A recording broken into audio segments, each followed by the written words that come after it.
Voy a explicar en esta oportunidad el multivibrador monoestable. Recuerden que hay tres tipos de multivibradores: el biestable, el monoestable y el astable. Monoestable quiere decir que tiene un solo estado estable. Son multivibradores transistorizados, utilizan dos transistores. Entonces, para conocer la frecuencia máxima de oscilación de ese multivibrador, hay que conocer los tiempos de subida y el tiempo de bajada de una señal cuadrada a la que responde ese transistor. Y la frecuencia máxima es igual a 1 sobre TR más TF. Por ejemplo, el transistor 2N3904, que es el que vamos a utilizar, tiene un TR de 35 nanosegundos y un TF de 50 nanosegundos. O sea que el periodo mínimo va a ser 35 más 50, o sea 85 nanosegundos, que en frecuencia equivaldría a 11.8 MHz. Esta sería la frecuencia máxima para hacer multivibradores con ese tipo de transistor. El multivibrador monoestable, como dije antes, tiene un solo estado estable y otro estado semiestable. Para que este multivibrador pase del estado estable al semiestable se necesita una señal de disparo. Una señal de disparo que se hace generalmente por la base de uno de los transistores. Después de que se dispara, el transistor queda en un estado en un tiempo determinado y vuelve otra vez al estado inicial y no requiere una señal exterior. Generalmente estos transistores monoestables se acostumbran a aplicaciones como circuitos de retardo o temporizadores. Este sería el circuito electrónico. Aquí están los dos transistores, ambos son 2N3904. Aquí están las resistencias de polarización, de colector, de las bases, un condensador o capacitor de acoplamiento, y este es el circuito de disparo. Entonces aquí tenemos una señal cuadrada, y con este condensador o capacitor y esta resistencia, pues se produce un retardo, se producen picos de subida y bajada, que como este diodo está polarizado inverso, solamente deja pasar los impulsos negativos. Entonces inicialmente este transistor está en corte y este otro está en saturación. Cuando llega el pulso negativo a la base, entonces hace que este transistor pase del estado de saturación a corte, y es cuando se genera un pulso determinado por un tiempo que depende de este capacitor y de esta resistencia. Bueno, entonces esto es lo que se explicaba. Inicialmente el T1 está en corte, el T2 en saturación. Al llegar el disparo, pasa de corte, el condensador se descarga a través de la resistencia de base que pusimos de 100K. El tiempo de generación del pulso depende de la resistencia de base y de ese capacitor. Y el tiempo, ese tiempo periodo, tiempo es igual a 0.69 RB por C.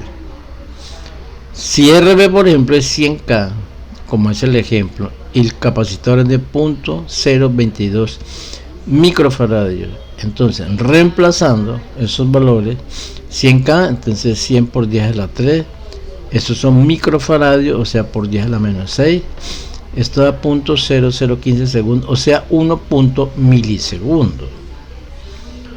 O sea, el pulso va a tener un 1.5 milisegundos, que luego lo probamos cuando simulemos el circuito. Como disparo vamos a utilizar un generador de pulso de 5 voltios de amplitud y una frecuencia de 500 Hz. Como la frecuencia es de 500 Hz, el tiempo periodo va a ser 1 sobre 500, o sea, 1 sobre f, eso me da 2 milisegundos. 2 milisegundos. O sea que cada 2 milisegundos se está disparando el circuito, el transistor, y se está generando este pulso. Eso lo podemos ver si simulamos el circuito. Vamos a simularlo en Workbench. Aquí tenemos los componentes de ese circuito: la fuente de 12 voltios, resistencia de colector 6.8 kilo ohmios, esta resistencia de base de 100 kilo ohmios, este capacitor de 0.022 microfaradios, esta resistencia es de 33 kilo ohmios, los transistores son 2N3904. Bueno, este es el circuito de disparo. Aquí está la fuente de onda cuadrada, un condensador de 1000 picofaradios, un resistor de 10 kilo ohmios. Entonces aquí se generan los pulsos de subida y bajada, y el transistor solo me deja pasar los pulsos negativos, el diodo, porque el diodo está de forma inversa. Al estar de forma inversa, entonces corta o rectifica y solo pasa los pulsos negativos a disparar este transistor. Bueno, aquí están estos pulsos que parecen señales triangulares, o se les llama también dientes de sierra. Son los pulsos que se generan aquí de disparo. Entonces solamente aparecen los pulsos negativos, la parte negativa, y la señal cuadrada es la que se genera aquí en el colector, ¿sí? Aquí en el colector. Entonces colocamos el osciloscopio, ya sabemos cómo se hace un circuito en Workbench. Este generador de pulso está aquí,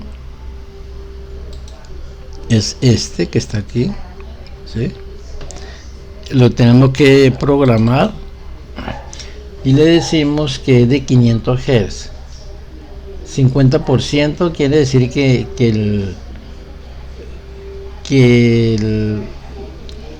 es una onda cuadrada simétrica, o sea, la parte de arriba es igual a la parte de abajo, 50%, y el voltaje es de 5 voltios. Entonces ahí lo programamos, está programado esto. Aquí está el diodo 1N 4001, resistencia 10K, 1000 picofaradios, el generador de pulsos. Aquí está el osciloscopio que lo sacamos de acá, ¿cierto? Aquí está el osciloscopio, lo corremos y lo ponemos acá, y después de eso entonces ya lo podemos correr o programar, simular. Entonces ahí comienza a trabajar. Vamos a pararlo y ahí tenemos la señal. Entonces fíjense que la señal que generamos, la señal monoestable, está la señal cuadrada, y la señal, especie de señal triangular, es la señal de disparo. Bueno, entonces el periodo que tenemos ahí, vea, esta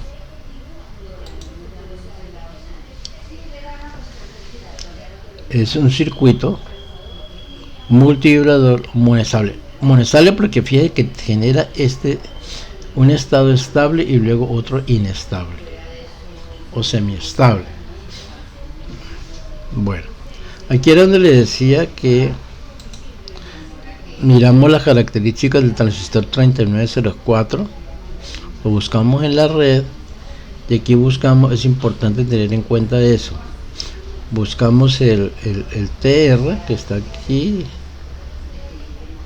el TR que es de 35 nanosegundos, el TR y el TF, que es la caída, que es de 50 nanosegundos. Todos estos datos son bien interesantes. Bueno, entonces eso es lo que quería explicarles. Ahí sigue corriendo.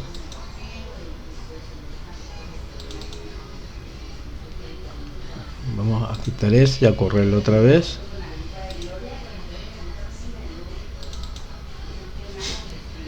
Vamos a pararlo.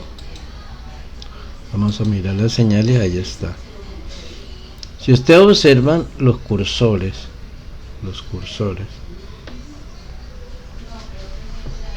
dicen que esta resta de T2 menos T1 que está aquí, aparece acá, es de 1.5 milisegundos, que es lo que para eso lo diseñamos, con este resistencia y este capacitor. Esto nos da 1.5 milisegundos, o sea que quedó muy bien diseñado.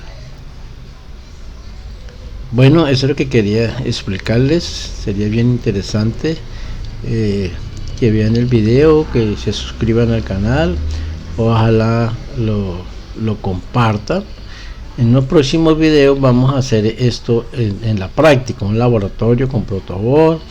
Tenemos todos los elementos, tenemos el osciloscopio y lo vamos a chequear en la realidad, o sea, en tiempo real.